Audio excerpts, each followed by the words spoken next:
Bonjour, nous croisons des migrants tous les jours dans la rue, dans les supermarchés. On en entend parler à la télévision, sur les réseaux sociaux, les politiques nous en parlent très régulièrement, mais nous avons très rarement l'occasion d'échanger directement avec eux. Eh bien, ce sera le cas aujourd'hui à Ytre. Le Villard prend l'air avec Fran Kourouma.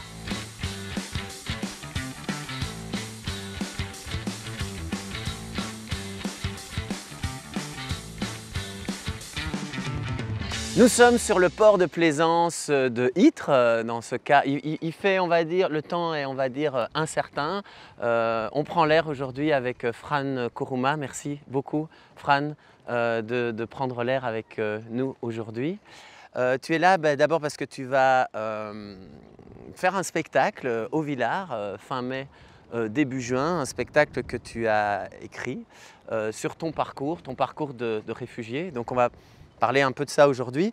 Tu viens de Guinée, plus précisément de Conakry, qui est la capitale de la Guinée.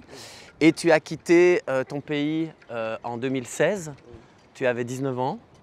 Et tu as fait le périple, je vais dire, tristement classique du réfugié. C'est-à-dire tu as traversé 6 pays, le Mali, le Burkina, le Niger, la Libye, l'Italie, la France, pour arriver en Belgique pour un parcours de 1 an. On a très rarement l'occasion de pouvoir échanger avec des personnes comme toi qui ont eu ce parcours. Alors ma première question, c'est qu'est-ce qui fait qu'un jour on quitte comme ça son pays et qu'on prend les risques que finalement tu vas prendre? D'abord, est-ce qu'on a conscience des risques qu'on va prendre? Et puis, qu'est-ce qui fait qu'à un moment donné, on ne peut plus rester? D'abord, au tout début, après mes études, c'est comme on le dit souvent, même si on est dans le paradis, quand la vie d'une personne est menacée, on est obligé de quitter pour aller vers une autre ville ou un autre pays où on pourrait vivre en sécurité, mais surtout travailler pour ne pas vivre comme un parasite. Et voilà, après mes études, donc j'ai eu des problèmes avec les autorités et du coup j'ai décidé de quitter dans mon pays. Il y a les réalités du terrain. Pour tout début, je voudrais aller vers l'Algérie où je pouvais travailler parce qu'à la base, je suis ingénieur technologue en industrie agroalimentaire. Mais une fois que j'ai quitté mon pays pour échapper à ce qui m'attendait, arrivé au Mali, d'abord l'autre réalité de la route que je devrais suivre, c'était de passer vers l'Azawad pour entrer vers l'Algérie. Mais en ce moment, avec le mouvement djihadiste, je ne pouvais pas passer vers là. Au lieu de passer vers l'Azawad, je suis passé maintenant vers le Niger pour rejoindre l'Algérie. Et arrivé aussi au Niger, une autre réalité nous attendait, celle des kidnappings des convois sur le désert. Et voilà, c'est comme ça que j'ai continué. Le convoi dans lequel tu étais a été kidnappé. À l'époque, les rois du désert prenaient les voitures et souvent tuaient les chauffeurs et des fois violaient les gens sur le désert. Parce que ce qui se passe sur le désert, c'est encore pire ce qui se passe dans la mer, mais ça ne se dit pas. Et donc, de là, moi j'ai continué vers la Libye parce que c'était la seule voie qui m'était ouverte. Je n'ai jamais pensé qu'au XXIe siècle, on puisse séquestrer les gens, esclavagiser les gens, leur maltraiter. Et ça, on a été victime. Donc la seule voie aussi qui m'était ouverte. Ça c'est un moment assez terrible dans ton livre, Oui. c'est le passage en Libye. Oui. C'est vrai qu'on a entendu parler ici de la réintroduction de l'esclavagisme en Libye. Toi, tu l'as vécu dans ta chair. Je l'ai vécu, j'ai été vendu à 3 reprises. J'ai racheté, c'est-à-dire pour me libérer, il fallait racheter cette liberté. J'ai travaillé des mois et des mois et finalement, à un moment donné, pour la 3e fois, je n'en pouvais plus. Mon ami Barry et moi, on a fui et nous sommes allés dans un autre campo où nous avons travaillé pour pouvoir traverser la Méditerranée, malgré les risques aussi sur cette Méditerranée.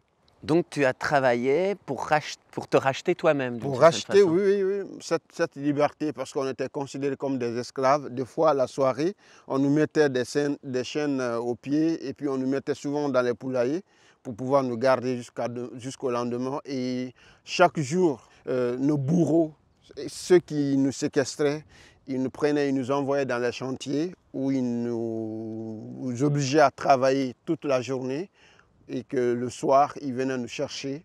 Pour la première fois, après 9 mois de séquestration, après la prison, ce qui est encore grave, que j'oublie souvent de signaler, dans le livre d'ailleurs je signale cela, c'est que c'est dans les prisons publiques, les prisons de l'État, quand on vient acheter les gens.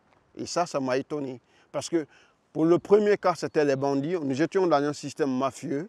Et dans les mains de ces gens qui détiennent ce système mafieux-là, il y a des bandits. Donc, ces bandits-là, le plus souvent, travaillent avec les militaires, qui sont les gardes-côtes. Et voilà, en commun accord, souvent, quand les pirogues sont prises dans la mer, ces pirogues-là sont acheminées directement dans la prison. Et nous autres, nous sommes vendus dans ces prisons-là pour des fins, comme je viens de citer, d'esclavage. Et les femmes, de plus souvent, sont vendues aussi pour être maltraitées, violées à des répétitions. Certaines même sont tuées pour ne pas qu'elles dénoncent de quoi elles ont été victimes. Tu ne t'attendais évidemment pas à vivre des choses pareilles sur le chemin. Pas du tout, pas du tout. C'est ce que je dis souvent. Tout ne se dit pas sur les médias. Souvent, quand vous voyez que quelque chose est dénoncé dans les médias, c'est que ça a touché les politiques. Pourquoi attendre les gens? Pourquoi attendre que les gens meurent dans la Méditerranée, qu'on prenne des photos? Parce que cette Méditerranée, elle est tellement surveillée par les drones. À un moment donné, on se demandait même, c'est plus surveillé que la Maison Blanche, et qu'on attend alors que les gens meurent, qu'on prenne ces photos-là pour en faire des propagandes, afin de prouver à l'opinion mondiale que les gens meurent là, pour que l'Union européenne envoie de l'argent encore, qu'ils continuent encore, voilà, à faire marcher leur système mafieux. C'est comme dans la prison. On nous fait comprendre que, voilà, quand les journalistes viennent, il faut dire la vérité des geôliers. La vérité des geôliers, c'est quoi? On est bien traité, tout se passe bien, afin qu'ils continuent encore cette maltraitance, soi-disant, de lutter contre les flux migratoires, ce qui est archi faux. Dans ton livre, tu as une phrase où tu dis pour la majorité des personnes qui nous croisent, nous les migrants, nous sommes sans valeur, sans importance. Une fois que tu as réussi à racheter ta liberté en Libye, c'est à ce moment-là que tu as traversé la Méditerranée pour arriver à ce moment-là en Italie. Je te propose qu'on continue cette conversation un peu plus loin, ici à Ypres. D'accord. Ça va? Okay.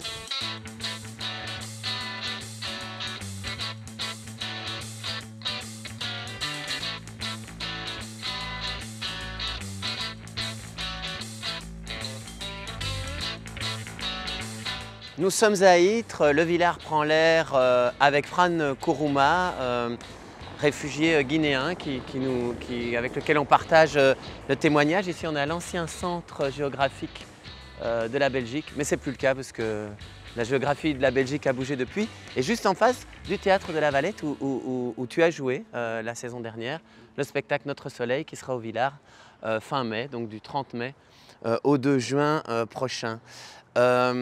Tu nous as un peu raconté le parcours que tu as vécu au niveau de l'Afrique, et puis jusqu'en Libye. Et puis là, en Libye, tu nous as aussi raconté un peu ce qui t'est arrivé là. Et puis tu as dû traverser la Méditerranée. Comment ça s'est passé ce moment-là?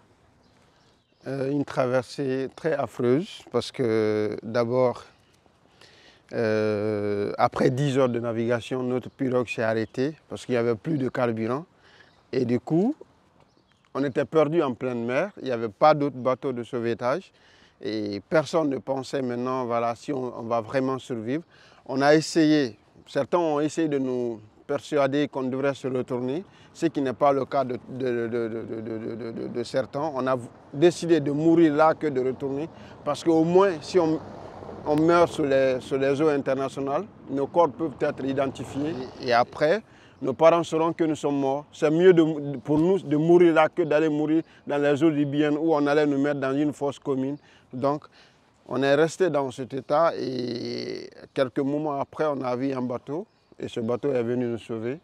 Nous avons débarqué au port de Siracusa en Italie.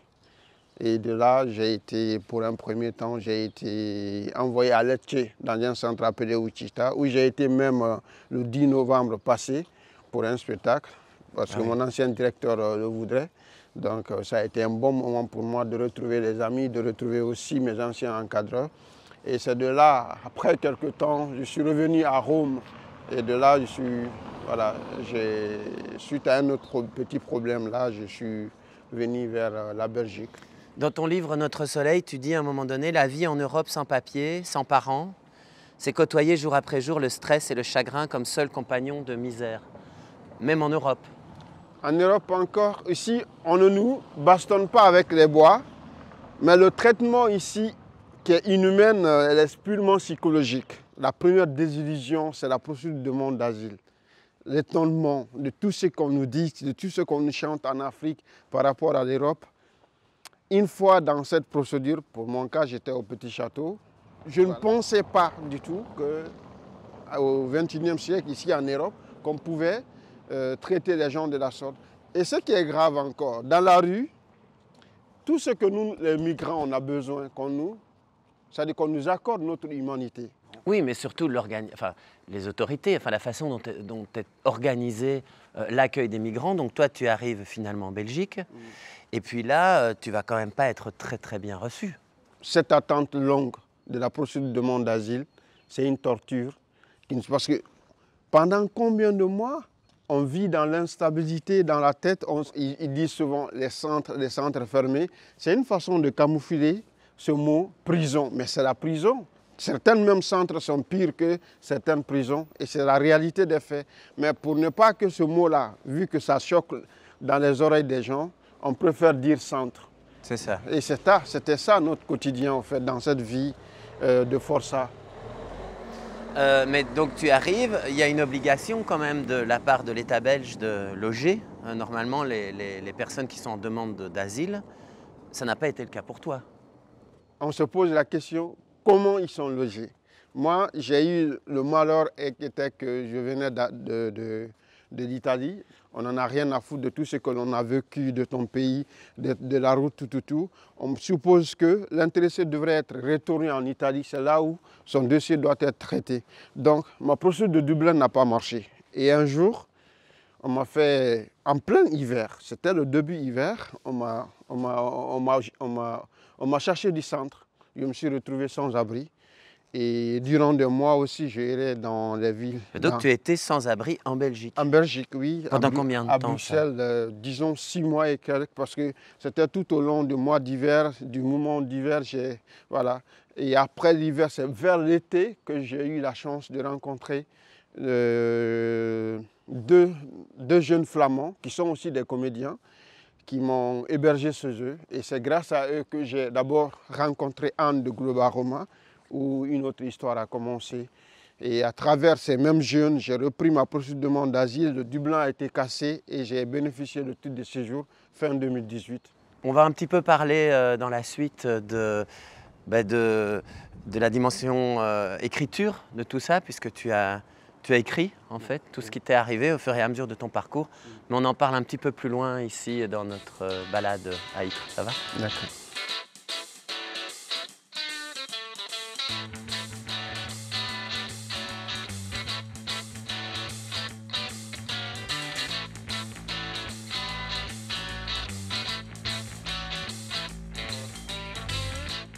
Nous sommes à Ypres et Le Villard prend l'air avec Fran Kourouma qui nous raconte un peu son parcours de réfugié. Ici, nous sommes dans une petite rue en face du bar de jazz Heptone, du pianiste de jazz Olivier Collet, qui est un pianiste très connu, pianiste belge très connu, qui habite juste ici.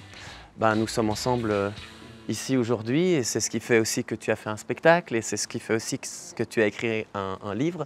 C'est que pendant tout ce parcours, en fait, tu avais ton téléphone portable et que tu as écrit une sorte de journal de tout ce qui t'arrivait au fur et à mesure de ton périple. Qu'est-ce qui a fait que tu as eu besoin ou envie d'écrire tout ça?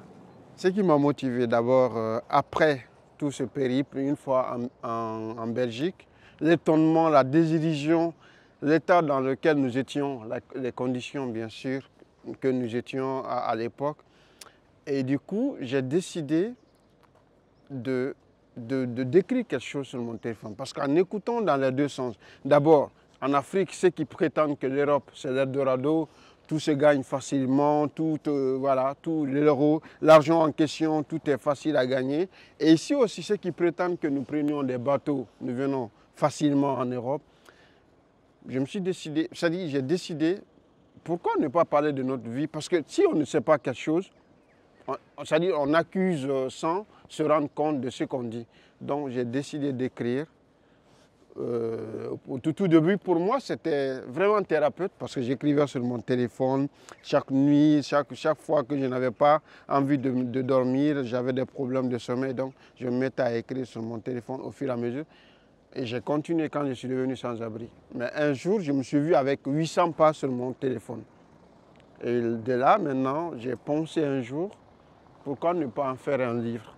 Et pour un premier temps, j'ai eu la chance de rencontrer Anne de Globaroma, qui m'a permis d'avoir accès à un ordinateur. Je l'ai retravaillé. Et à plusieurs reprises, je venais vers elle, elle me disait c'est trop, il faut diminuer. Arrivé à 400 pages, j'ai dit que là, ici, je ne bouge pas. Et du coup, on a fait un écrit qu'on a envoyé sur la plateforme citoyenne pour un atelier d'écriture. Et à partir de là, il y a eu des gens, 200 personnes qui ont répondu. Parmi ces 200 personnes, il y a eu 70 personnes qui ont décidé de me rencontrer. Et parmi ces 70 personnes, c'est là où j'ai rencontré ma chevalière blanche, Sandra Rako. Parce que le jour de l'entretien, beaucoup de gens nous proposaient beaucoup de choses, mais elle a vu la nécessité d'abord d'en faire une lecture spectacle. Donc, mais on l'avait pris pour une folle parce que ce jour-là, moi, je n'avais aucune formation en la matière, aucune formation. Et puis, j'avais même peur d'apparaître devant les gens pour dire quoi que ce soit. Mais toutes les promesses qu'elle m'a faites ce jour-là, elle les a tenues. Et c'est ce qui m'a amené jusqu'au là où nous sommes actuellement là. Eh bien, dans la suite de la balade, on va reparler de Sandra, puisque c'est aussi avec elle que tu as fait le spectacle, Oui. Notre Soleil, du nom d'ailleurs du livre hein, Oui, que tu as écrit. Et donc, on va peut-être parler un petit peu de ce travail très particulier, puisque tu l'as dit, tu es ingénieur. oui. Et puis là, tout d'un coup, tu te retrouves sur les planches des théâtres. Donc, on va reparler de ça un petit peu plus loin, si ça te va. D'accord.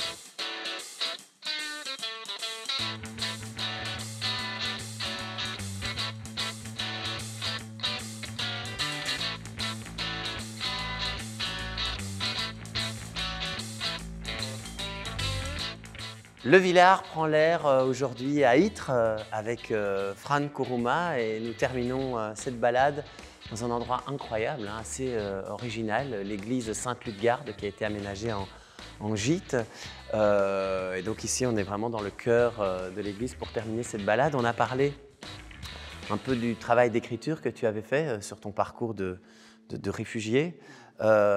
Et puis, tu as parlé de cette rencontre avec Sandra Rako, sur laquelle on va revenir. Donc, tu as rencontré Sandra lors d'un atelier théâtral, c'est ça, qu'elle donnait? Pour un premier temps, c'est à Globaroma que je l'ai rencontré quand on avait lancé l'appel sur la plateforme citoyenne.